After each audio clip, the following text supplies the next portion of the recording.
On November 12, 1949, in McDowell County, West Virginia, mourners gathered at the Primitive Baptist Church on a cold Saturday morning to bury James Henry Clay, a 34-year-old miner who had died 3 days earlier in a shaft collapse outside war. His coffin was simple pine, the kind families built themselves when money could not stretch further, and the photographs taken that day, though rare, show the outlines of a congregation dressed in black, their faces blurred by the dimness of the flashbulb. According to the surviving record, the church was silent as Reverend Hollis opened the hymn book, but silence did not hold. Instead, an infant's laugh rose up, sharp and clear, piercing through the hymn's first verse. Witnesses would later insist it was not the sound of cooing or babble. It was laughter. Sustained, mocking, rolling across the rafters while the coffin was still at the altar. The baby belonged to the Clay family itself. 10 months old. Carried in by a young mother named Ruth, who sat at the far pew with her child wrapped in a wool blanket. Some mourners wrote in affidavits that the mother looked dazed, her eyes hollow. Others said she rocked the infant without concern, as though the sound meant nothing unusual to her. But the sheriff's ledger, dated November 14, 1949, survives with a single entry under disturbance of church order. It reads, "The infant's behavior disturbed the mourners. The child was removed. Several demanded the family be questioned." That line was later struck out in faint blue ink, as though someone tried to erase it without fully succeeding. The moment was remembered not only for the laughter itself but for the reaction of the congregation. Coal miners and their wives stood rigid. Some covered their ears. Others demanded the pastor halt the service. And when Ruth Clay carried the baby outside, those in attendance swore they could still hear faint laughter coming from behind the closed doors, echoing over the hymns until the coffin was lowered into the frozen earth. This detail, too bizarre for a newspaper, lived instead in local whispers. It was never printed in the Welsh Daily News or the Bluefield Telegraph. But it lingers in the marginalia of one surviving field journal collected in the 1970s by an anthropology student from Marshall University, who noted, "Elderly informant, female, recalls child's laughter at Clay funeral in 1949. Said congregation felt mocked. Believed it to be curse sign." The question remains, was this mental illness, superstition, or something else entirely? Babies laugh, of course, but not like this, not when faced with the sight of coffins and the sound of grieving voices. County health records show the Clay infant was not listed in vaccination rolls after 1950. No birth certificate has been located in Welsh, in Charleston, or in the scattered files of the state's Bureau of Vital Statistics. The only trace of that child's existence is an incomplete baptismal record in the ledger of the Primitive Baptist Church. The entry reads infant, no given name, born January 19, 1949. Where the first name should be is only a scratch, a blot of ink. It would be easy to dismiss this story as folklore, if not for the repetition. In 1961, the McDowell Gazette ran a human interest column interviewing the county's oldest residents. Buried between notes about crop failures and coal strikes was a single line attributed to Lena Hartsfield, age 83, who said, "There was a baby once, up on Clay Hollow, who laughed when his own father was buried. Nobody would keep him in church after that."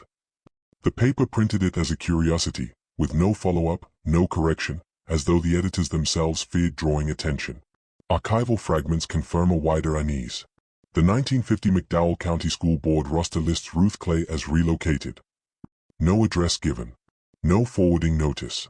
Tax ledgers show the Clay property on Clay Hollow Road as inactive from 1951 onward, though no deed transfer was filed. By 1952, the land is marked in county records as abandoned dwelling. A property visit in 1953, conducted by a sheriff's deputy after repeated trespass complaints, was logged in entry 402A, found house boarded. Found infant's crib overturned. No occupants. No sign of forced exit. Case closed. And yet the infant's laughter did not stay confined to paper. A coal worker named Franklin Meadows gave a deposition in 1954 during a labor dispute, where he recounted a service he had attended at the same Primitive Baptist Church. When asked why the men distrusted the Clay family, he said, "Because their children don't cry when born. Not once. You hear me? They come out quiet. And when they do make sound, it's not a cry. It's a laugh. Everybody knows it. That's why we don't bury them near ours." This statement was ruled irrelevant to the hearing and struck from the record. But the transcript survives in faded carbon copy, unearthed in courthouse boxes filed under labor, miscellaneous. The deeper one looks into the archives, the more deliberate the erasure appears. Newspapers in Welsh from November 1949 are missing entire pages. The microfilm reel jumps from November 10th to November 14th. Parish records at the Baptist church show pages torn out, edges browned by fire. Even the census for 1950 lists the Clay family inconsistently, as though some enumerators recorded them while others had been warned not to. Oral testimony collected later suggests the townspeople themselves believed that writing the names of the Clays carried danger, that to acknowledge the infant's laugh in ink was to invite it back. Still, the surviving fragments compel us toward one unavoidable conclusion. Something about the Clay family unnerved their neighbors beyond the reach of simple superstition. Was the infant's laugh a coincidence, a nervous sound misheard during grief? Or was it, as old-timers believed, proof of a generational curse, a pattern that punished mourners with ridicule and left babies raised not to cry but to mock the dead? No psychiatric file explains it. No coroner's report accounts for it. The silence is more damning than any explanation. The smell of this story, even decades later, is not of death itself. It is of wet wool and milk gone sour, of nurseries where windows stay locked and no one sings lullabies anymore. Families in these hills will tell you quietly, after dark, that some bloodlines are wrong, that some children are not meant to be brought to gravesides because they will never learn to mourn like the rest of us. They will tell you that to laugh at death is to inherit it. And if you go up the hollow today, to the overgrown road where the Clay house once stood, you will find no birds on the chimney, no tracks in the mud, no trace of a family that once bore the name that no ledger dares carry anymore. This is not just folklore. This is a file that was not supposed to be found. A fragment of paper that outlived the fire. A name whispered in courthouses and then erased. And yet the echo remains. The echo of an infant laughing while a coffin was lowered. The sound that turned neighbors into witnesses and witnesses into liars. McDowell County, West Virginia, has long been written about as if it were an afterthought. The state archivists call it a declining coal region, but to the people who lived there through the 1940s and 1950s, it was a world cut off by more than just poverty. The land itself isolated them. Roads wound like veins through the mountains but never seemed to reach the heart of the county. Creeks swallowed bridges every spring. In the winter, snow sealed hollows for weeks at a time. When you trace the maps of the region, entire communities sit in shaded gullies with no clear exit, as though the cartographer himself did not want outsiders to wander too far in. And among those shaded gullies lies Clay Hollow, a road no longer paved, a line on the 1927 Surveyor's Plat that today appears only as a faint indentation in the earth. In the years before the Clay infant's laugh unsettled the church, McDowell was already a place of absence. Census records show a steady decline after 1930, miners leaving when shafts collapsed, families uprooted after floods destroyed farmland, children disappearing from school rosters with the word relocated scrawled beside their names. But relocated in these ledgers is a word heavy with suspicion. Teachers sometimes added a small mark, a circle, as if to say they were not convinced anyone had moved at all. The collapse of the coal economy left behind not just joblessness but a silence that felt alive. Stores shuttered. Churches locked. Rail lines rusted where they stopped, abandoned mid-construction when federal funding ran out. The Welsh Daily News in 1937 published an editorial titled Our Town's Forgotten, in which the writer described entire hollows disappearing behind green, swallowed by kudzu and blackberry thickets until even the mail carriers refused to travel there. By the 1940s, Clay Hollow was one of those places. It was not just isolation. It was deliberate neglect. State highway maps from 1948, the year before James Henry Clay's funeral, show a proposed route that would have connected Clay Hollow to War and then to Bluefield, bringing with it electricity, commerce, and schools. But the line on the blueprint stops just short of the hollow. The notes in the margin, scrawled in pencil, read simply, abandoned. Terrain unsuitable. Residents at the time swore it was more than terrain, that the surveyors themselves refused to cut through that land. Oral histories collected decades later from county engineers mention strange markings on property stones, and locals refusing to sell right-of-way. No road was built. Clay Hollow remained sealed. Isolation breeds superstition, and superstition here hardened into something heavier. Court dockets from the 1930s show families accusing neighbors of ill intent and graveyard trespass. These weren't crimes listed elsewhere in West Virginia law. They were unique to McDowell, entered in ledgers as though the county clerk didn't know how else to classify them. The language suggests a community struggling to police beliefs that did not belong to the outside world. In one docket dated March 1932, a man named Willard Munsey was fined $2 for singing improper hymns at a burial. 2 pages later, another family was cited for failure to ring church bell when infant died. These fragments paint a picture of a place where death rituals mattered more than life itself, where omission was punishable, and where any deviation from custom was recorded like a crime. By the time the Clay family appears in county records, the town around them was already folding into myth. Property tax ledgers from 1927 list the Holloway family as active, yet no census entries exist for them after 1925, no burial markers in the cemetery, no probate wills filed in Welsh. It is as though the family dissolved between paper lines, their house left standing but their names erased. Locals, interviewed much later, insisted that Clay Hollow was a place where people disappeared not because they left but because the county chose to stop writing them down. The physical town mirrored that erasure. Houses leaned into the hillside, half sunk into mud. Stores left their ledgers open on counters when they closed, pages curling, ink running where rain leaked through the roof.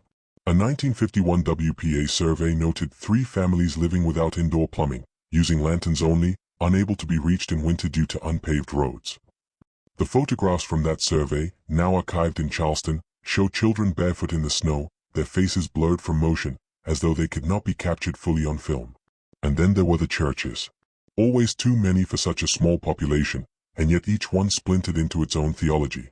Oral testimony gathered by folklorist Henry Belton in the 1970s records that certain congregations in McDowell copied their hymnals by hand, passing altered verses to their children, with emphasis on laughter as a sign of redemption.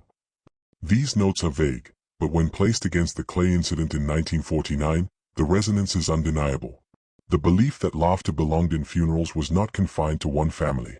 It belonged to a pocket of this county, hidden from the outside world by unbuilt roads and erased maps. To walk through McDowell today is to feel that absence in your bones. There are houses still standing, though the floors sag and the wallpaper peels in long curls. There are churchyards where no birds perch, no matter the season. There are hollowed-out schools with desks still lined in rows, chalkboards scrawled with half-erased words like faith and obedience. The silence here is not natural. It feels like something preserved, as if the land itself has agreed to keep its secrets. Was this the soil that raised a family whose infant laughed at a coffin? Was it isolation that warped their rituals, or was it something older, something in the ridge lines and the streams that drew families like the Clays into their own sealed folklore? When you read the property deeds and the court logs, you begin to sense a pattern, not of abandonment, but of deliberate forgetting. Families who lived, married, and buried their dead in Clay Hollow were slowly erased from the state's official memory. And in that erasure, the town grew darker, more insular, more dependent on rituals outsiders would call superstition. They say babies born in McDowell during those decades did not cry. Midwives, some licensed and some not, whispered that silence was a blessing. A crying child, they believed, invited death. But a laughing child promised endurance, no matter how twisted the logic might appear to us now. And so the legend of laughter at funerals did not spring up overnight. It was cultivated by the town's silence, sharpened by its geography, sealed by its neglect. Today, GPS falters near Clay Hollow. The signal drops. Maps blur. Even the Postal Service lists the road as non-deliverable. Some claim this is just the consequence of a forgotten place. But those who study the archives know better. Absence here is not passive. It is chosen. McDowell County is a place left off the map not because no one cared, but because someone, at some point, decided it was safer that way. The name Clay does not appear often in official records, and when it does, it arrives only in fragments, as though the county itself wanted to write it down but not too clearly, not in ink that would last. Census logs from 1920 list a household in Clay Hollow headed by Samuel Clay, occupation, miner. His wife, Margaret, occupation, nun. 4 children marked by initials only, their first names never fully spelled. A notation beside 2 of them reads deceased, 1918, Spanish influenza. Yet no burial record exists in the county cemetery ledger, no stone ever placed in the hillside graveyard. By 1930, the Clays appear again, but now as 3 adults and 2 children, the details inconsistent, ages altered, birthplaces shifted, and in one case, the mother's name listed as Ruth instead of Margaret, though the handwriting suggests the same person was being described. After that, the family name vanishes almost entirely, resurfacing only in the kind of documents no one was meant to find. In 1942, a ledger from the McDowell County Jail lists Clay, Alicia, public disturbance. The notes beneath are unusual, more like gossip than law. Subject claimed voices in church. Refuse to be quiet. Laughed at preacher's reading of Psalms. No follow-up, no sentencing. The line ends abruptly, as though the sheriff had grown tired of the detail. Beside it, in smaller writing, released to family, Clay Hollow. That is the last known trace of Alicia Clay. No obituary. No draft record. No mention in the 1950 census. School logs tell a similar story. A teacher at War Elementary kept meticulous notes about her students in the late 1930s. In those notes, preserved today in the McDowell Historical Society archives, one page lists Clay, infant, attends irregular. Disturbs lessons with laughter. The entry is crossed out heavily in ink, but under the light of the scanner, the word laughter bleeds through. The teacher resigned in 1940 and left no forwarding address. In an interview conducted in 1974 with one of her former students, she was remembered only as the one who wouldn't stay after what the Clay boy did. When pressed, the student refused to say what that meant. Property deeds show another kind of absence. The Clay family held land in Clay Hollow, roughly 12 acres marked on a 1919 plat map as farmstead, active. But by 1935, the same acreage is labeled abandoned, even as tax records list the family as still paying in full. This contradiction persisted for over a decade. On paper, the land was abandoned, but the family continued to be taxed. No one in the courthouse corrected it. No one tried to seize the property for arrears. It is as though both the county and the Clays had agreed to pretend the family was gone while still keeping the payments flowing. The oral record complicates things further. In 1967, folklorist Irene Caldwell interviewed a retired nurse named Pauline Stafford, who had worked briefly at the Welsh Sanatorium in the 1940s. Stafford recalled one patient in particular, a young woman brought in after trouble at a funeral. The woman gave her name only as Ruth, refused to list an address, and carried with her a baby who, Stafford claimed, did not cry when handled, not once, only made sounds like chuckling. The staff grew disturbed, and within days both mother and child were removed from the facility by a group of relatives who never signed discharge papers. Caldwell pressed Stafford for a surname, but all she would say was, Clay. They were Clays. Everyone knew it, even if no one would write it. Death records add little clarity. The county register from 1949, the year James Henry Clay was buried, lists his cause of death as shaft collapse, accidental. But the register omits his family entirely. Normally, entries include next of kin, spouse, or children. For James, the line is blank. Later annotations, added in the 1970s by archivists attempting to digitize the files, show a faint penciled note, possibly married. Infant seen at burial. Record missing. The missing record is not unusual in McDowell. Fires and neglect destroyed many files, but the deliberate blank space is harder to dismiss. Neighbors, when asked decades later, painted the Clays as both ordinary and ominous. In one 1983 oral account recorded by the Charleston Gazette, a former coal foreman named Clyde Rake said, "They weren't strange-looking. Just people. But they kept to themselves. Never joined the town socials. Never bought at the company store. And their children, they didn't act right. They smiled too much at things that weren't funny. They'd sit at funerals and grin while the rest of us wept." Another neighbor, interviewed in 1992, recalled walking past the Clay farmstead at night and hearing the sound of singing, but off, like hymns read backwards, like children repeating what they'd been taught but not understanding. Psychiatric files hint at a darker pattern. In 1955, a Dr. Harold Mackenzie of Bluefield State Hospital filed notes on a patient identified only by initials, RC, believed by researchers to have been Ruth Clay. The doctor wrote, "Patient insists that infant must be trained not to cry. States crying is weakness, laughter is strength. Refuses to discuss family. Refuses to admit presence of husband or kin. Notes indicate strong paranoia, belief in generational duty." The patient was discharged after 2 weeks with the note, "Family retrieved. Advised no further state intervention." No follow-up exists. The absence of documentation would be less compelling if not for the uncanny consistency of rumor. Whether in courthouse ledgers, in the recollections of neighbors, or in stray psychiatric notes, the Clays surface only when someone is disturbed by laughter in places where mourning should prevail. Again and again, the pattern repeats: a child who does not cry, a parent who insists on silence, a funeral marked by something that sounds like mockery. Yet each time, the record cuts off. No long paper trails, no genealogies carried forward. It is as though the Clays existed only to unsettle, only to mark themselves in memory by breaking the rules of grief, and then they dissolved back into the hollow. What does it mean when a family leaves no trace but dread? Were the Clays simply eccentric, shaped by the superstitions of a forgotten town? Or were they part of something older, a ritual carried forward across generations, disguised in census lines and school rosters until it showed itself only at funerals, when the living gathered to say goodbye? The official record refuses to answer. But in its refusal, it tells us something more chilling. Someone chose to forget. Someone with the power to erase chose to let the Clays slip through the cracks. And still, despite every erasure, the memory of the baby who laughed at a coffin survives. The Clays were never just a family, they were a doctrine. And like most doctrines in McDowell County, it was passed quietly, often orally, and enforced with a rigor that outsiders would call cruel. The church basements of the Hollows were their classrooms, the hymns their textbooks, and the infants their vessels. An excerpt from a 1973 field journal, penned by an anthropology student from West Virginia University, reads, "The Clay family taught children from infancy to behave contrary to natural expectations. Never cry, never beg, never weep. Laugh in the presence of the dead. Memorize the verses they are given, even if comprehension fails."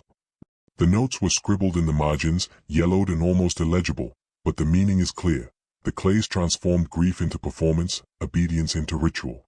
Property records from the Hollow reveal that many of the Clay homes had basements unusually deep for the area, some with brick-lined subfloors that may have been added long after the house was built. Neighbors from the 1950s describe hearing the faint sound of chanting from beneath the floorboards late at night. In one 1954 court affidavit, a neighbor named Amos Whitaker swore, "I went over to the Clay place to see if they needed firewood. Heard a baby's laugh come from under the house. Then I heard singing. I didn't wait to see more." The court clerk, noting Whitaker's statement, added only a faint scribble, unverified. Filed. Hand-copied Bibles and hymnals, discovered decades later in the attics of Hollow families once associated with the Clays, provide further insight. Margins are filled with annotations in red ink: laugh at sorrow, smile at mourning, teach the child to mock grief. Pages are worn, edges frayed, as if memorization and repetition were enforced daily. One surviving hymnal has a page folded over, marked "Do Not Show to Outsiders," suggesting the doctrine itself was sacred, secret, and considered dangerous. School logs of the era, often overlooked in research, record small, consistent anomalies. One teacher noted in 1947, several Clay children refuse to cry when punished. Instead, they sit quietly, smile, or giggle. Notably, they also mimic the emotional states of others, repeating sadness as laughter. This entry is followed by an unusually large blacked-out section, as if the teacher herself had grown uncomfortable with documenting what she saw. Another page, dated 1948, reads, "Infant witnessed coffin lowered. Smiled constantly. Other children frightened. Parent removed child afterward." The dates align precisely with accounts of the 1949 funeral, showing that these behaviors were neither isolated nor accidental.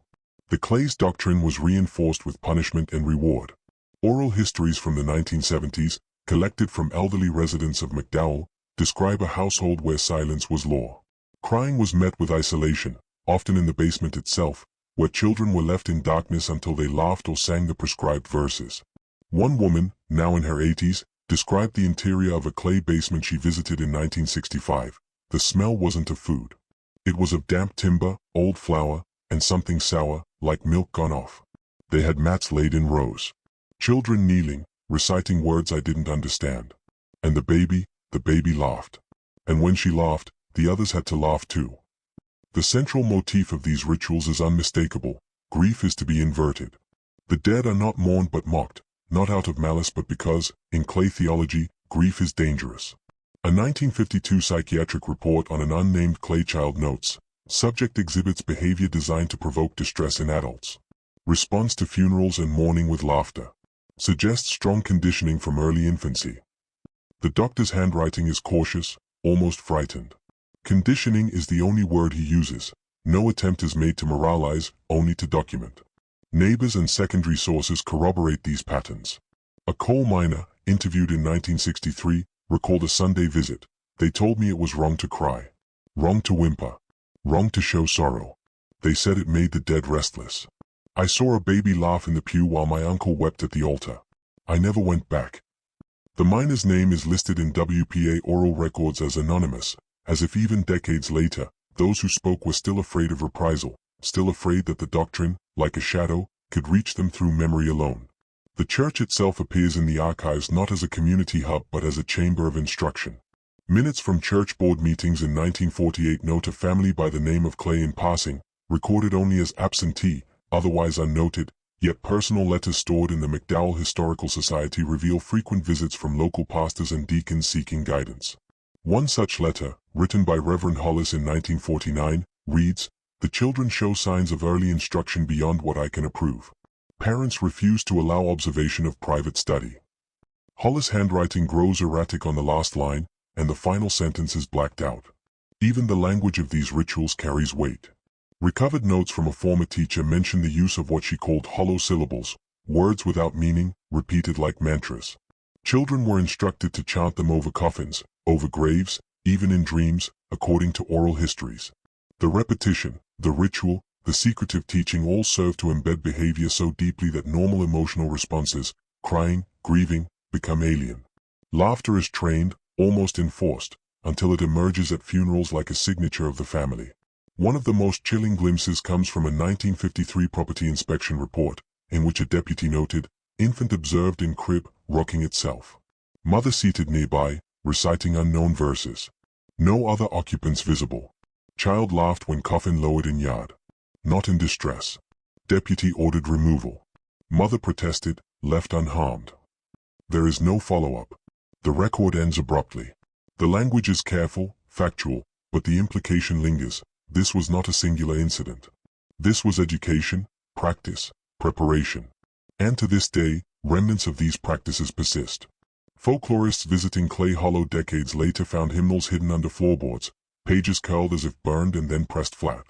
Residents recalled hearing humming through walls, soft chanting at night, whispers of words that had no meaning but elicited laughter. It is impossible to know how much survived, but the intent is clear. The family, and perhaps others influenced by them, considered grief a weapon, laughter a shield, and the hollow a classroom in which life's natural rhythms were reversed. The first time the world outside Clay Hollow took notice, it was because the laughter refused to stay hidden. November 12, 1949, is the date most cited, the funeral of James Henry Clay, a miner whose death in a shaft collapse brought neighbors from miles around. Photographs taken by a visiting itinerant photographer survive in the McDowell County Historical Society, yellowed and frayed, showing the congregation at the church door. The baby is present in some images, her small figure blurred by motion, yet her gaze seems fixed on the coffin itself. Newspaper clippings from Welsh and Bluefield barely mention the incident, relegated to a brief paragraph on page 7, "Disturbance at funeral, infant reportedly laughed during service, congregation unsettled." No further comment provided by family. The clipped sentence suggests a deliberate diminishment of events, but the reporting itself confirms that something extraordinary occurred. This is not the only record. Court documents from November 1949 reveal a coroner's investigation initiated by concerned neighbors. The notes, preserved in a box labeled Miscellaneous McDowell Disturbances, describe witnesses who insisted the infant's laughter carried over the hymns like a mocking wind, unsettling the mourners. One witness, a woman named Eliza Franks, wrote in a sworn affidavit, "I turned to the mother, and she looked at me with a blank face. She said, 'He must learn.' I asked what, and she only smiled." Frank's affidavit, filed in a metal cabinet that survived 2 courthouse fires, reads like a fragment of folklore more than a legal statement. It is one of the few contemporary documents in which the mother is named directly. School officials became aware shortly thereafter. A teacher at War Elementary submitted a report in December 1949 noting irregular behavior among Clay children. Child presents disruptive laughter in classroom when peers are distressed. Instructions on conduct ignored. Parents supportive of behavior. Suggested social services review. The report was marked confidential and promptly archived. There is no evidence the children were ever assessed by state authorities beyond cursory visits to the home. The same teacher's diary, discovered decades later, describes a day when the Clay infant crawled unassisted to the front of the classroom and laughed during a reading of the Lord's Prayer, causing 2 children to flee in tears. The diary page ends abruptly with the line, "I do not understand." Hospital records provide further detail. Welsh Community Clinic files, partially destroyed in a 1954 fire, include a surviving notation from a nurse documenting an emergency visit to the Clay household in January 1950. She writes, "Mother presented child with instructions to maintain composure, laugh at mourning. Infant responded immediately. Mother refused explanation. Recommended no further intervention due to family resistance. The nurse's handwriting is hesitant, as though recording something she feared might be read by others. It is a rare acknowledgement that external authorities had observed the family, yet even this note concludes without resolution. The incident entered regional folklore quickly. Locals spoke quietly of a baby who laughed at funerals, of a child who reversed the natural order of grief. Oral histories collected in the 1970s describe men and women recalling the laughter with the same chill decades later. One resident, interviewed in 1973 for a regional anthropology study, said, "You could hear it in the hollow. You didn't go near that house at night. You didn't speak of it in daylight. But it stayed in your mind."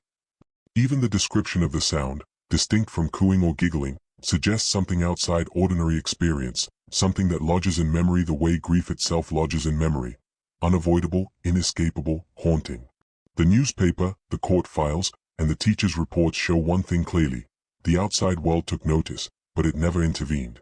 A county inspector visited the home in 1950 and noted in a brief report, "Infant observed exhibiting laughter during morning ritual. Mother non-compliant. No further action advised due to family history and local norms." The notation is understated, almost dismissive, but in context, it reads like an acknowledgement of failure. McDowell County, already isolated by geography and poverty, deferred to secrecy and silence. It is a pattern that would continue for decades. Even beyond official documentation, the incident reverberated socially. Coal miners recalled leaving the hollow for work in other counties, only to encounter whispered warnings: "The Clay's children laugh at funerals. Do not bring your own." By 1951, rumor had spread to neighboring hollows. A midwife interviewed in 1965 described her own experience. "I delivered twins once in Clay Hollow. The infant laughed immediately at its siblings' cries. I took the child to another family. They returned it the next day, saying it must stay with its mother to learn the lessons she gives."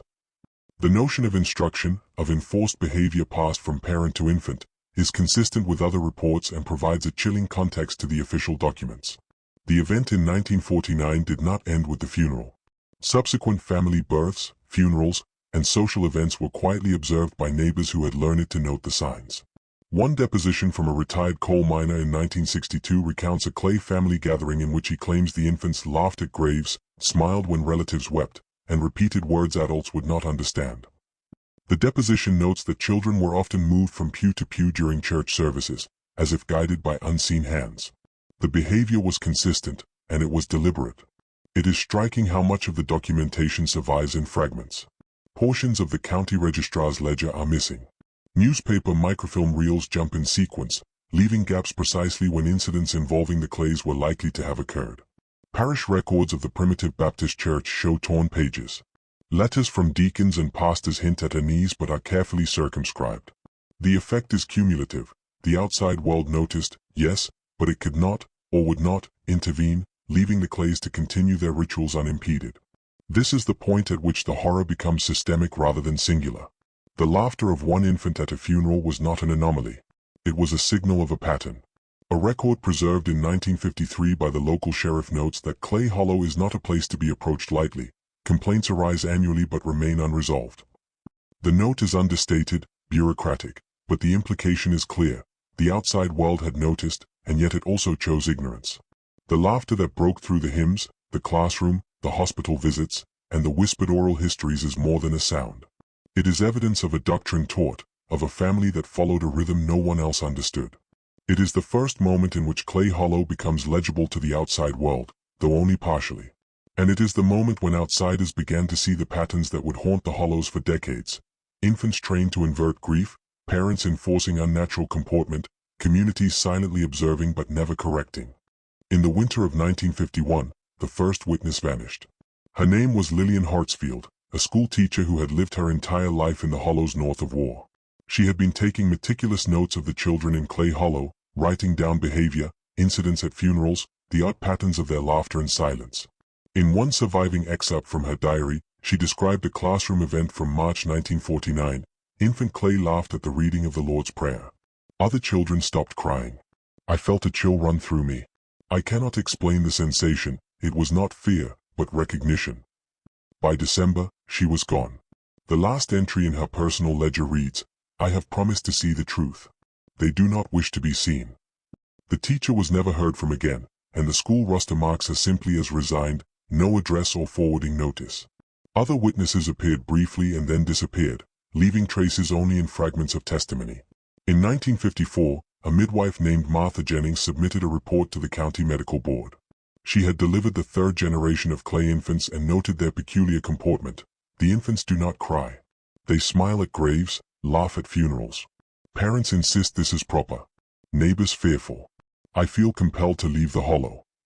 Jennings' report was filed under miscellaneous observations and later removed entirely from the county files. She moved to Bluefield within weeks, leaving no forwarding address, and local memory recalls only that she whispered once in the churchyard, "They are not like the rest of us." One of the most chilling accounts comes from a young coal miner named Silas McDowell, who visited the clay farmstead in 1949. He recalled in an oral history recorded in 1972, "I saw a baby in a crib while adults argued in low voices nearby. The child laughed at a coffin I had helped carry. I froze. When I tried to speak, a woman stepped between us. Her eyes, she knew I had seen too much. I never returned." Silas's memory is precise, down to the sound of snow crunching outside and the faint smell of coal smoke in the hearth. His recollection, taped decades later, is accompanied by the note, "Witness believes observation altered own sleep patterns for years." Psychiatric files also document witnesses, although most were never publicly acknowledged. A 1952 record from Bluefield State Hospital references a woman identified only as R.C., believed to be Ruth Clay's sister or cousin. The notes read, "Patient observed Clay infant behavior. Expresses concern. Attempts to intervene met with resistance. Requests removal of child denied. Patient disappears from hospital records 2 days later. No death certificate, no transfer record, no census trace. She left only the file, a single observation of a system she could not control. The disappearances were subtle, rarely noticed in the moment." A deputy's log from 1953 lists 1. Witness for county inquiry into unusual burial incident, absent from home. Family states moved. Unable to locate. Similar entries appear intermittently throughout the decade, almost formulaic, each one noting a witness who had seen too much, who had recorded what was considered inappropriate, and then who vanished without further explanation. There were also casual observers, the sort who might never enter formal records, whose recollections persist only in oral histories. An elderly woman, interviewed in 1971, remembered seeing a child in Clay Hollow standing at the edge of a freshly dug grave. The baby clapped while the others wept. "I ran home and did not return for years. My mother said I had seen something I should not have." These fragments, pieced together decades later, suggest a network of observation that was quickly silenced, often before formal documentation could take root. Even family members, when interviewed, were reluctant to speak. One surviving cousin of the Clays recalled in 1983, "We were told never to talk about the children laughing at funerals. If anyone outside asked, we looked away. I tried once to tell my teacher what I saw, but she would not listen. I left the hollow and never returned." These whispers hint at both fear and compulsion, the witnesses themselves acting under an unspoken pressure to disappear, whether physically, socially, or through silence. The effect of these vanishings was cumulative. Teachers, midwives, miners, neighbors, and relatives, all who observed irregular behavior, became shadows, leaving gaps in the memory of the hollow. Even decades later, researchers attempting to reconstruct events are confronted with missing names, crossed-out journal entries, and censored reports. The collective erasure is almost as complete as the events themselves. One particularly notable case involves a local journalist named Henry Caldwell, who in 1950 attempted to write a feature on Clay Hollow for the Welsh Daily News. He interviewed several neighbors about children who laughed at funerals. Within a week, Caldwell's notebooks disappeared from his home. An entry survives only in a friend's diary. Henry said he saw the child laugh at the coffin. Then his papers were gone. He refused to talk of it again. Caldwell later left the county entirely, refusing interviews and obfuscating his reporting career, leaving no article behind. The pattern is unmistakable. The witnesses were always silenced, removed, or disappeared. Their observations were real, documented, and consistent, yet never allowed to form a complete public record. The county logs, school notes, hospital files, and parish records contain fragments, partial affidavits, faint pencil marks, crossed out lines, but never a cohesive account. Those who observed, who tried to speak, vanished before their testimony could be consolidated. And yet, the echoes remain. In the diaries of teachers, the recollections of midwives, the transcripts of miners, the notes of journalists, a rhythm emerges. Infants trained to laugh at grief, parents enforcing obedience through ritual, funerals turned into performances, and witnesses who saw too much, who noted too much, and who vanished as a consequence. The disappearances themselves become part of the record, reinforcing the sense that Clay Hollow was not merely a place but a mechanism, an ecosystem designed to contain knowledge, to limit observation, and to convert the natural response to loss into a controlled, observed, and ultimately forbidden behavior. Even decades later, when historians and folklorists visit the hollow, they encounter the same pattern. Oral testimonies collected in the 1970s and 1980s recount visitors seeing the faint outline of children in basements, hearing soft chanting through boarded windows, and finding the occasional notebook or hymn book hidden beneath floorboards. Each artifact hints at a broader system of control, a doctrine passed through generations, witnessed by those who would be removed, ensuring that the story of Clay Hollow, and the infant who laughed at funerals, remains incomplete, fragmented, and terrifyingly consistent. By the mid-1950s, Clay Hollow had already become a story the outside world was allowed to glimpse only in fragments. Official intervention was minimal, and those who tried to document the Clay's behavior were quietly erased from the historical record. The suppression of Clay Hollow was systematic, both bureaucratic and social. County clerks, sheriffs, pastors, and journalists participated in a collective decision. The hollow would remain closed, its files sealed, its inhabitants erased from public memory. Sheriff's logs from McDowell County between 1949 and 1956 reflect a remarkable pattern. Notes repeatedly mark disturbances at funerals, unusual child behavior, and reports by teachers or neighbors, but the entries are brief, neutral, and frequently annotated with a single word, resolved. One 1951 entry reads, "Infant Clay observed laughing during funeral. Witnesses recorded. Family warned.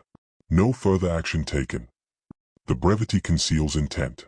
Multiple entries in the same log suggest deliberate avoidance, records filed, and then quietly ignored, as if acknowledgement itself might spread the contagion of observation. Church authorities participated in this suppression as well. Correspondence from the Primitive Baptist Church, preserved in the McDowell Historical Society archives, details repeated visits from pastors who attempted oversight but were rebuffed. Letters from Reverend Hollis in 1949 and 1950 describe meetings with the Clay family, their insistence on private instruction, and the repeated refusal of the family to allow outsiders to observe the children. The Reverend notes in one letter, "Attempts to intercede only strengthen their resolve. I fear my presence alone may validate the ritual in their eyes." Newspapers were no less complicit. Editors at the Welsh Daily News and Bluefield Daily Telegraph received letters from teachers and midwives detailing the infant's behavior, yet the stories were reduced to short notices buried in the back pages, stripped of names or specifics. A 1950 editorial page shows a paragraph altered by hand, with references to unusual child behavior struck out, replaced with the sanitized phrase, "minor disturbance at funeral." Microfilm of the same issue reveals incorrections that obscure the identities of witnesses, ensuring anonymity. In each case, the press allowed awareness without accountability, preserving secrecy under the guise of professional discretion. Legal records reinforced this suppression. Court dockets from the early 1950s indicate neighbors pressing charges for disturbing the peace during funeral services, but cases were repeatedly dismissed. Judges noted insufficient evidence or procedural errors, yet internal annotations suggest unease. A margin note in one docket, almost illegible, reads, "Better not pursue. Family entrenched. Risk of escalating attention too great." Law enforcement appeared to recognize that pursuing these incidents publicly might draw scrutiny to behaviors the county preferred remained unseen. Even property and tax offices participated passively. Clay Hollow land parcels remained technically taxed but were often recorded with irregular or missing information. Annual property assessments listed the family as active despite no census trace, no utility usage, and limited observed occupancy. One assessor's note from 1953 reads simply, "Family maintains land. Not to be disturbed." The message is clear. The family existed in a liminal state, acknowledged by law only to the extent that their presence could not be fully erased, but denied enough to prevent outside interference. Folkloric testimony suggests a more deliberate, almost ritualized suppression. Neighbors recall pastors quietly instructing townspeople not to discuss the Clays with outsiders. Letters from community elders, some written decades later, describe informal gatherings in which adults would nod toward the hollow and say, "Best you forget what you saw." School teachers corroborated this pattern. A diary from 1952 notes, principal advises children not to speak of clay infants. No explanation. Children frightened. I leave notes in ledger. No one asks. These social edicts were as effective as bureaucratic erasure, ensuring collective silence without formal record. An archival fire in 1954 destroyed portions of the county's registrar files, including sections that likely contained correspondence, birth records, and property deeds for the Clay family. The fire was officially listed as accidental, caused by an overheated furnace. Surviving documents, however, reveal careful hand transcriptions in the margins, suggesting staff had anticipated the event. Notes cautioning which files to copy, which to leave behind, and which to ignore entirely. The effect is chilling. The fire both concealed and codified the suppression, removing inconvenient details from public scrutiny while preserving fragments in controlled hands. Hospital and sanatorium records contribute further evidence. Files from Bluefield State Hospital and Welsh Community Clinic, partially preserved, include multiple reports of children exhibiting laughter in the presence of mourning adults. Nurses' annotations often conclude with, "Family removed child." No further intervention. Medical personnel appear repeatedly frustrated but bound by policy or local authority to refrain from action. In each case, the child is returned home, the observation suppressed, and any external concern officially nullified. Even personal accounts hint at suppression beyond documentation. Oral histories collected in the 1970s feature witnesses who recall threats or subtle coercion to remain silent. One miner, recalling events from 1950, said, "I told the sheriff what I saw. He told me to mind my own business. Told me it's better not to ask questions in that hollow. I never did." Midwives and teachers, miners and neighbors alike, were subtly coerced into complicity, their memory and testimony shaped by both fear and respect for a local authority that operated in shadow. The cumulative effect of these efforts is evident in the historical record. Witnesses vanish, documents are crossed out, newspapers omit details, and county officials leave oblique notes that hint at knowledge but refuse disclosure. Clay Hollow exists in archives as a series of gaps and half-truths, a shadow of events that were witnessed but systematically erased. The suppression is both mechanical and cultural, a network of decisions designed to obscure, contain, and forget. By the end of the 1950s, the town itself had internalized this erasure. Children grew up learning that observation was dangerous, that outsiders must not know, and that deviation from ritual, crying instead of laughing, questioning instead of complying, brought consequences both social and unseen. The suppression did not merely protect the family. It shaped the hollow, its schools, its churches, and its graves. Silence became a form of governance, and the baby who laughed at funerals became a symbol not only of anomaly but of the unrecorded power of concealment. The Clay homestead remains, perched at the edge of the hollow, a house that has not been occupied for decades yet refuses to fade into the landscape. Its weathered clapboard siding leans slightly with the weight of time, and the windows, cracked and fogged with dust, reflect the mountains in distorted shards. County property records mark it as vacant since 1961, yet local legend insists the house is never empty. Visitors over the years, journalists, folklorists, and the occasional thrill seeker, report glimpses of movement in the upper rooms, shadows that move against the light, and the faint, dissonant sound of laughter carried on the wind. A photograph from 1987, discovered in the archives of a regional historical society, shows the house from the road. The porch rail tilts, and one shutter hangs by a single hinge. But behind the frame, a small figure is visible in the top window, indistinct, motionless. Notes from the photographer indicate he returned at dusk to find the figure gone. Later, he would recall that the air near the house smelled of old wood, sour milk, and something faintly metallic, an odor consistent with reports from neighbors in the 1950s who described the interiors of clay basements. Visitors report patterns in the interior that defy ordinary architecture. Hallways twist slightly, as if the floorboards themselves bend around unseen structures. Basements extend deeper than original blueprints suggest. A property inspection in 1999, conducted by a county surveyor, found the basement wall unexpectedly reinforced with brick, no ventilation or entrance noted in the original plans. The surveyor's notes state, "Substructure beyond design. No explanation. Recommend further review." No further action was ever taken. Accounts of people entering the house are chilling. In 1987, a folklorist named Marjorie Lane spent 3 nights attempting to document the building's interior. Her diary entries describe sounds that cannot be traced to any conventional source. The crib in the corner creaked.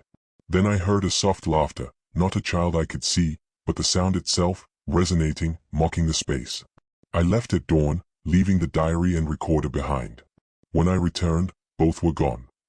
Lane's research notes later surfaced in another archive, pages water-stained, some lines scribbled over as though someone, or something, had intervened. A neighbor, interviewed in 2006, recalled observing a child's figure moving in the windows at night. I drove past slow.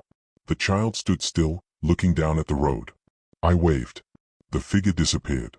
No one lived there. Nothing moved the curtains. But the shape, it was too human, and it was laughing. Not crying. Laughing. The account matches dozens of oral histories collected over decades, all consistent in details. Small figure, strange laughter, impossibly long periods of stillness, vanishing upon observation. The interior furnishings suggest that someone, or something, maintains the space. Dusty chairs are arranged neatly, floors swept as if by unseen hands, dishes stacked in the kitchen. Visitors in 1999 reported bookshelves in the living room, their contents aligned precisely, despite years of apparent abandonment. Hymnals found hidden in floorboards of the upstairs rooms show we're consistent with recent use, not neglect. A researcher noted, pages were soft. Edges turned as if someone read them frequently. Possibly children, though none were seen. Even the surrounding land bears signs of lingering ritual.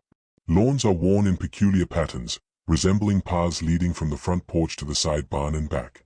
Small depressions, circular and uniform, dot the yard as if repeated steps have been taken over decades. Seasonal surveys conducted in 2006 noted no tracks connecting these patterns to any visible human presence, animals, or weather damage. The evidence suggests activity unseen, consistent, and deliberate. The architecture itself seems designed to reinforce the family's doctrine. High ceilings and long corridors amplify sound. Basements extend deep into the earth, insulated from outsiders. Windows overlook key points of the property, allowing observation without being observed. Former neighbors describe hearing faint laughter in the wind, only audible when standing at precise angles outside the house. The design, accidental or intentional, creates an environment where the unusual behaviors of the children could persist unseen and undisturbed. Documents recovered from local property tax records indicate that the Clays never officially abandoned the house, even after the last known occupants disappeared in the early 1960s. In 1965, the ledger notes, Clay estate remains intact. No transfer of property. Family presumed absent. Subsequent surveys repeat the phrase, vacant, unclaimed, maintained only by unknown caretakers. County officials admit no one has lived there for decades, yet the house remains intact, impervious to decay, fires, and the harsh mountain weather that has leveled neighboring structures. Oral histories reinforce the sense of persistent presence. Residents recall seeing figures at windows, hearing laughter at funerals carried into the house, and feeling the air shift as though the building itself were aware of intruders. One account from 1992 states, I was walking past at night. The door opened slightly. A child's laughter rolled down the steps. I stopped, frozen. When I looked again, the door was closed. I swear I heard the crib creak. Such recollections are common, documented across multiple decades, consistently reporting the same eerie phenomena, suggesting continuity of observation or action. The Clay house is more than architecture. It is a vessel of memory and ritual, an embodiment of the doctrine taught within its walls. Every creak, every shadow, every burst of laughter in the dark becomes a signal of what once was, and what may still be. The house defies abandonment, refusing to succumb to neglect or decay, and in doing so, it preserves the unnerving legacy of the family who shaped grief into performance, obedience into ritual, and childhood into an instrument of terror. Even in its silence, the house speaks. Visitors leave with the impression of eyes watching, of histories unspoken but meticulously maintained, of laughter that lingers long after the wind has died down. Floors groan under invisible weight, and basements exhale musty breaths as though the past itself refuses to settle.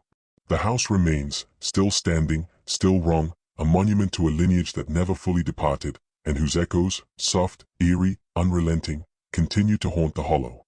Clay Hollow was never an anomaly. Archival evidence, local parish records, and fragmented oral history suggest that the behaviors observed in the Clay family were mirrored across neighboring hollows, scattered among families whose names vanish and reappear like shadows in the ledger. The Holloway family, located 2 valleys over, appears in property tax ledgers from the 1920s with almost identical annotations, children instructed in unusual mourning practices. Observation advised. Census records show that Holloway children attended the same small school as the Clays, yet teachers' diaries repeatedly distinguish them by peculiar behavior, smiling at funerals, mimicking adult grief, and laughing where sorrow should have reigned. School rosters from McDowell and Mercer counties, preserved in partially burned ledgers from the 1940s, show clusters of surnames, Clay, Holloway, Ashcroft, and Weaver, consistently linked to incidents of unnatural laughter at funerals, silent infants, and ritualized obedience. Reports describe children who, when confronted with mourning adults, responded with unsettling calm or mirth.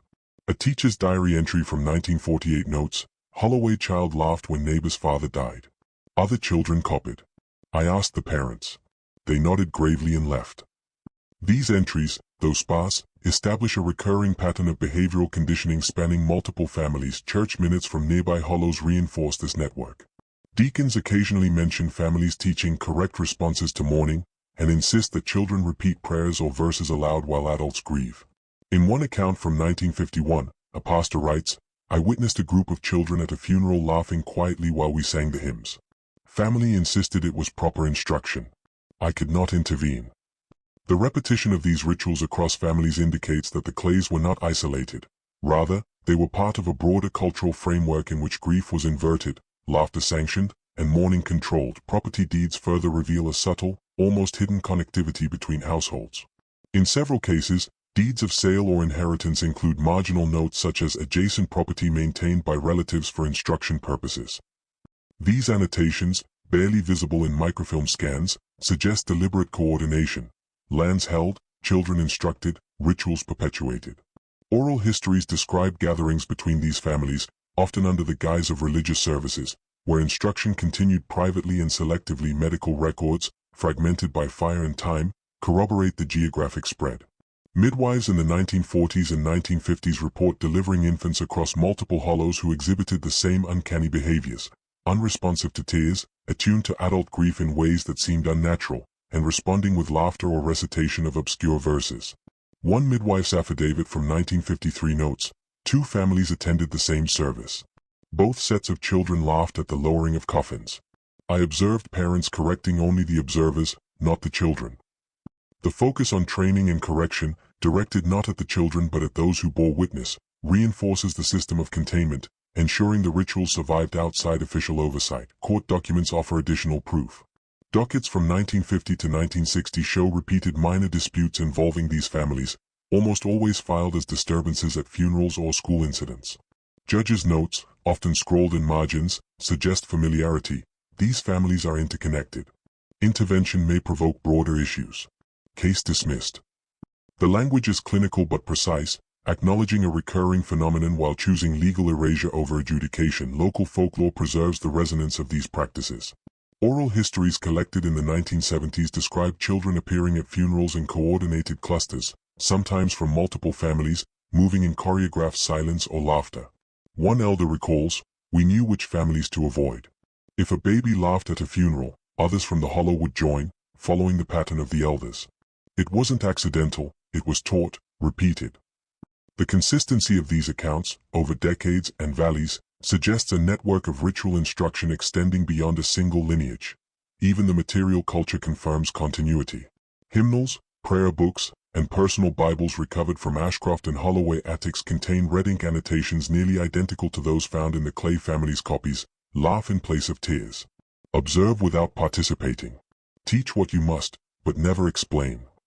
The repetition of phrasing, verse marking, and margin notes indicates that these families shared not only beliefs but the codified method of enforcing them. Children were conditioned from infancy through repetition, observation, and the careful correction of outsiders' responses. School teacher diaries provide micro-level evidence of this pattern. One teacher noted in 1949, I observed 3 children from different families at the same service. Laughter synchronized with adult sobs. Parents corrected those who recoiled, not the children. It is a methodical practice, repeated annually. I do not know how to intervene.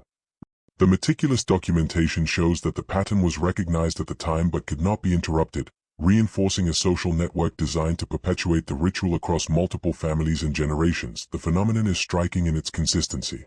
From Clay Hollow to Holloway Ridge to Ashcroft Branch, infants and children behave with the same uncanny composure, responding to death with laughter, reciting obscure hymns or verses, and training those around them to fear or ignore the abnormality.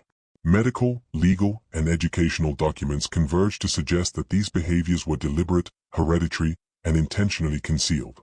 The network of families, the church oversight, the collective knowledge of neighbors, all indicate that what began as a single anomaly in Clay Hollow became a recurring system of ritualized behavior spanning multiple valleys. The landscape itself reinforces these patterns. These hollows share topography that isolates them: winding mountain roads, narrow valleys, rivers that flood unpredictably, and forests that limit casual observation. Geography combined with social complicity ensured that ritualized behavior could persist with minimal scrutiny from the outside world. Observers entering the hollows quickly learned what the county already knew. Curiosity was discouraged, intrusion unwelcome, and children trained to perform laughter in the presence of death were not merely unusual, they were an institution. By the 1960s, the network had become almost invisible to formal records but remained vivid in oral memory. Visitors reported seeing infants and children from different families laughing at funerals in a synchronized, unsettling pattern. Records note these observations in footnotes, marginalia, and diary entries, but each mention is fleeting, never comprehensive.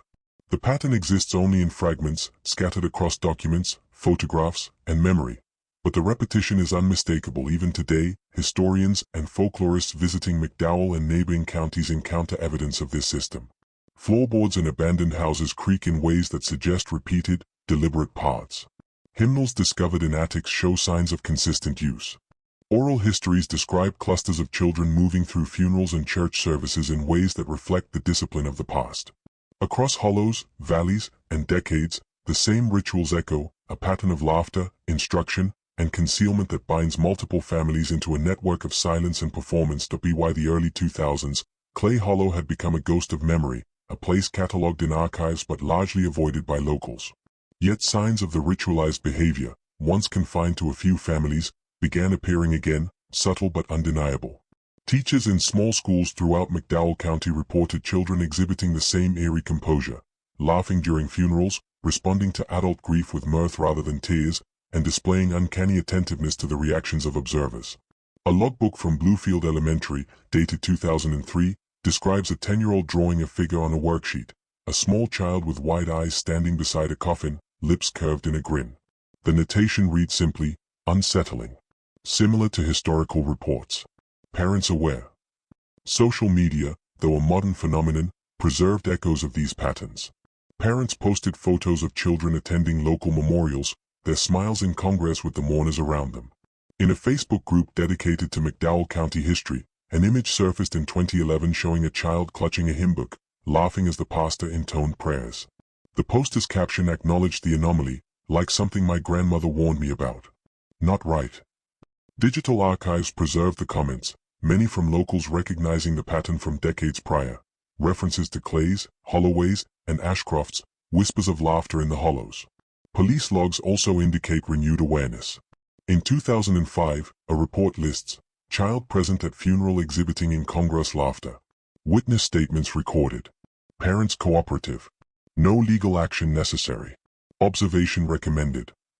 The report, mundane in tone, mirrors decades-old entries, yet the repetition suggests the behaviors have persisted quietly, resurfacing in a new generation. Another report, dated 2012, notes a parent accompanying a child to a cemetery service, instructing them to do as we taught. The phrasing mirrors 1940s language, preserved in margins of old school and court records, linking past and present in a direct line of ritual continuity. In 2017, a middle school teacher documented an incident that would later attract folkloric attention. During a remembrance service for a local resident, a third-grade student laughed at the burial, prompting older students to mimic the behavior. The teacher wrote, repeated similar behaviors documented in historical records from 1940s and 50s. Children appear aware of reactions of adults, replicate patterns across families. The observation was later referenced in a small regional historical paper, highlighting the recurrence of behavior after decades of silence. Local historians note that these patterns are not random. Families historically associated with Clay Hollow have migrated to nearby towns, their children attending modern schools. Many of the children whose behavior echoes past rituals are descendants of the same surnames, Clay, Holloway, Ashcroft. Though decades have passed, the tradition appears to be transmitted through subtle instruction, reinforced by observation and repetition, as it always had been. A genealogical study conducted in 2018 confirms that at least 4 families exhibiting these behaviors today trace lineage directly to Clay Hollow and its associated hollows. The return of ritualized laughter is reinforced by cultural memory. Community members report hearing the familiar, dissonant giggle in cemetery grounds, churchyards, and even during historical reenactments. One local pastor, in an interview archived in 2019, noted, "I sometimes hear laughter that doesn't belong to anyone I can see. It's faint, deliberate, and echoes what I was told in my youth about the Clays." These contemporary accounts suggest a continuity of the uncanny, transmitted through both bloodline and shared folklore, now amplified by modern media and social proximity. Digital platforms have accelerated the visibility of these events. Photos, videos, and anecdotal posts on neighborhood Facebook pages or Reddit forums capture brief glimpses of children in unnatural composure, seemingly aware of adult emotions and deliberately responding to them. In one post, dated 2020, a user describes a child standing silently during a funeral, then suddenly laughing as the casket lid closed. The poster noted, "Parents smiled. No one stopped the child. Looks familiar, like old stories my family used to tell." The comments that follow recount similar experiences spanning decades, confirming that the phenomenon persists across time and space. Even local law enforcement has documented subtle signs. A McDowell County officer's journal from 2021 recounts observing a child drawing small figures at a grave site, their features strikingly similar to historical descriptions of Clay infants. The officer wrote, "Child aware of adult response. Laughter or smile timed with reaction. Behavior matches archival descriptions. Parents present, instructing without intervention." The meticulous phrasing mirrors decades-old sheriff and teacher notes, connecting the present directly to historical records. Anthropologists and folklorists visiting the region note that the phenomenon may be cyclical. Field notes from 2022 describe multiple hollows where children display similar behaviors, particularly in families with documented ancestral ties to Clay Hollow. Researchers observed that ritualized instruction often occurs in private homes or church basements, locations echoing descriptions from the 1940s and 1950s. Observers note the subtle continuity of gestures, posture, and laughter, a precise repetition of behaviors catalogued decades earlier. The persistence suggests that Clay Hollow was never truly abandoned in spirit. Even as families dispersed, migrated, or blended into neighboring communities, the rituals endured, carried in bloodlines, oral instruction, and cultural memory. The infant who laughed at funerals became more than a single anomaly. She is a symbol, a touchstone linking generations, ensuring that the behaviors, the doctrine, and the eerie continuity of observation persist into the present. In the hollow itself, the old clay house remains a silent witness. Researchers who visit report faint echoes of the past, laughter carried by wind through broken windows, the creak of floorboards despite the house's emptiness, and the pervasive sense that someone, or something, is observing. The physical space acts as both archive and amplifier, a repository of ritual, history, and the uncanny, feeding the recurrence of behavior into neighboring families, modern schools, and cemeteries. The return of these behaviors underscores a pattern that spans decades: observation, instruction, and subtle coercion creating continuity between generations. Archives, oral histories, and contemporary documentation converge to show that what began in the mid-20th century continues today, almost imperceptibly but unmistakably. Infants and children continue to respond to grief with laughter, parents continue the instruction, and outsiders, teachers, neighbors, and visitors, remain aware, uneasy, but largely powerless to intervene. What was once a single event in 1949, the laughter at James Henry Clay's funeral, has become a networked, enduring system, transmitted through blood, belief, and instruction. Across hollows, valleys, and decades, the same behaviors reappear, haunting modern cemeteries, classrooms, and family gatherings. The past persists in the present, carried in children who do not cry, who laugh at loss, and who continue rituals that no official record can fully contain. Across decades of documentation, the name Clay appears repeatedly, but never consistently. County records, court filings, and parish logs show variations: Clay, Clay, Clay, even Clay Holloway in some handwritten notes. Researchers who trace the lineage encounter gaps, erasures, and marginal corrections, suggesting that the record itself resists a stable history. The name carries weight, one that seems to alter the very documentation that preserves it. An excerpt from a 1949 Sheriff's Ledger notes, Clay infant behavior observed. Records filed under miscellaneous. Later copies of the same ledger replace miscellaneous with unusual behavior, indicating posthumous intervention by clerks or officials who may have known the implications. Historical court cases reveal a similar pattern. In a 1953 probate hearing regarding the Clay estate, the name is crossed out in margin annotations, replaced with a dash or left blank. Witness statements repeatedly refer to the family or the child, avoiding explicit mention. A legal clerk's handwritten note reads, "Do not name. Family insist anonymity." The act of writing the name seems to provoke erasure, as though recognition of Clay destabilizes the official record. Historians studying the microfilm report similar phenomena: pages misaligned, ink smudged, names overwritten in different handwriting. Parish records offer additional evidence. Baptismal and funeral registers from McDowell County show multiple entries for infants from 1930 to 1960 with the surname Clay, yet nearly every entry is amended later. In some cases, a second clerk has annotated the page. See sealed file. Photocopies reveal faint pressure marks of the original name underneath black ink, suggesting deliberate concealment. Scholars analyzing the documents describe a sense that the name is both present and absent simultaneously, a ghost in the archive. Even oral histories reinforce this phenomenon. Interviews with descendants or neighbors frequently begin with hesitancy, pauses, and substitutions, the family, or the child from the hollow, before the name is uttered at last, almost whispered. The act of saying it aloud is said to provoke unease, a subtle shift in demeanor, a palpable tension in the room. Folklorists note that mention of the Clay name triggers stories that might otherwise remain untold, creating an almost magnetic connection between the act of recognition and the emergence of historical memory. School logs further illustrate this. Teachers' notes from 1948 to 1952 describe behavioral anomalies in children identified as Clay, Holloway, or Ashcroft, but often substitute initials or cross out surnames entirely. One teacher's diary entry reads, "Observed child C during funeral. Behavior noted. Name erased from log per principal." Marginal notes in pencil indicate that the child's surname had been recorded previously, but the decision was made to remove it. Similar erasures appear repeatedly, suggesting a systemic approach to suppress recognition while preserving the record itself. Medical files contribute a comparable pattern. Hospital admissions, midwife reports, and pediatric evaluations reference infants with unusual behaviors, sometimes providing initials only. When a surname is given, annotations in red ink cross it out, with notes such as "Family requests discretion." Sealed file. One report from 1952 describes the infant's laughter at a neighbor's funeral, listing the surname, but an archivist's marginal notation indicates, "Transcribe under alias. Do not circulate." The original document remains, but its clarity is intentionally obscured. Beyond official documentation, the phenomenon extends to property and census records. Tax ledgers show the Clay family owning land but with repeated corrections to the surname, or occasional erasure altogether.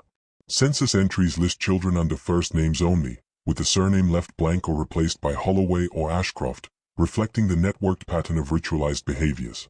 The convergence of name alterations and behavioral records suggests that the act of naming, Clay, is treated as both dangerous and revelatory, capable of destabilizing ordinary systems of record keeping. Even digital preservation exhibits this strangeness. Modern genealogical databases contain multiple entries for Clay infants and adults, yet the connections are incomplete or conflicting. Automated transcripts, OCR scans, and crowdsourced family trees produce overlapping, contradictory data. Descendants attempting to trace their ancestry often find the Clay name vanishing, replaced by placeholders, hyphenations, or entirely different surnames. In effect, the record itself seems to rewrite when the name is invoked, obscuring continuity while preserving fragments of truth. The phenomenon is not limited to documentation. Oral transmission functions similarly. Elders in McDowell and Mercer counties recount stories of Clay children and infants, yet consistently hesitate before naming them. A folklorist recording a 1971 interview noted that each mention of the name prompted the speaker to glance toward the mountains, as if seeking confirmation. Stories unfold with the name deferred, finally whispered with care, and only then does the narrative proceed. In this sense, speaking the name activates both memory and dread, linking the present to decades of hidden observation. Artifacts recovered from the Clay homestead and neighboring houses reinforce the weight of the name. Hymnals, diaries, school notebooks, and family ledgers frequently contain the name in ink now faded or partially erased. Floorboards beneath the nursery reveal marginal writing scratched into the wood, sea or clay nearly obliterated. Each artifact demonstrates a duality, recognition of the name and simultaneous concealment, as if acknowledgement itself demands secrecy. Even today, researchers and genealogists report an uneasy sensation when tracing the clay lineage. Files shift, pages misalign, and digital entries vanish without explanation. Interviews with modern descendants reveal repeated caution: don't speak the name too freely, or it will only confuse the records if you write it down. The persistence of these instructions mirrors decades-old archival and social practices, maintaining the uncanny continuity of suppression and revelation. The recurrence of these patterns across centuries, archives, oral histories, digital records, and artifacts demonstrates that the clay name is more than an identifier. It functions as a key, a lens, and a container of history. The moment the name is invoked, the network of behaviors, ritualized instruction, and suppressed observation becomes visible. And yet, simultaneously, the act of naming threatens erasure, instability, or misalignment within records. The name embodies both the preservation of memory and the compulsion to conceal, linking the past to the present, the documented to the ephemeral. In essence, the clay name is an archive in itself, a record that exists in fragments, rewritten with each observation, altered with each mention, yet persisting through centuries of concealment. To speak it is to recognize both the children who laughed at funerals and the broader network of ritualized behavior that persists across hollows, valleys, and generations. The name carries history, dread, and the weight of those who vanished for witnessing too much. Clay Hollow resists closure. The archival traces, oral histories, and artifacts create a mosaic of half-truths, revealing a lineage of ritual, observation, and unbroken tradition that extends far beyond a single family. Even after decades of suppression, relocation, and modern oversight, the behaviors persist.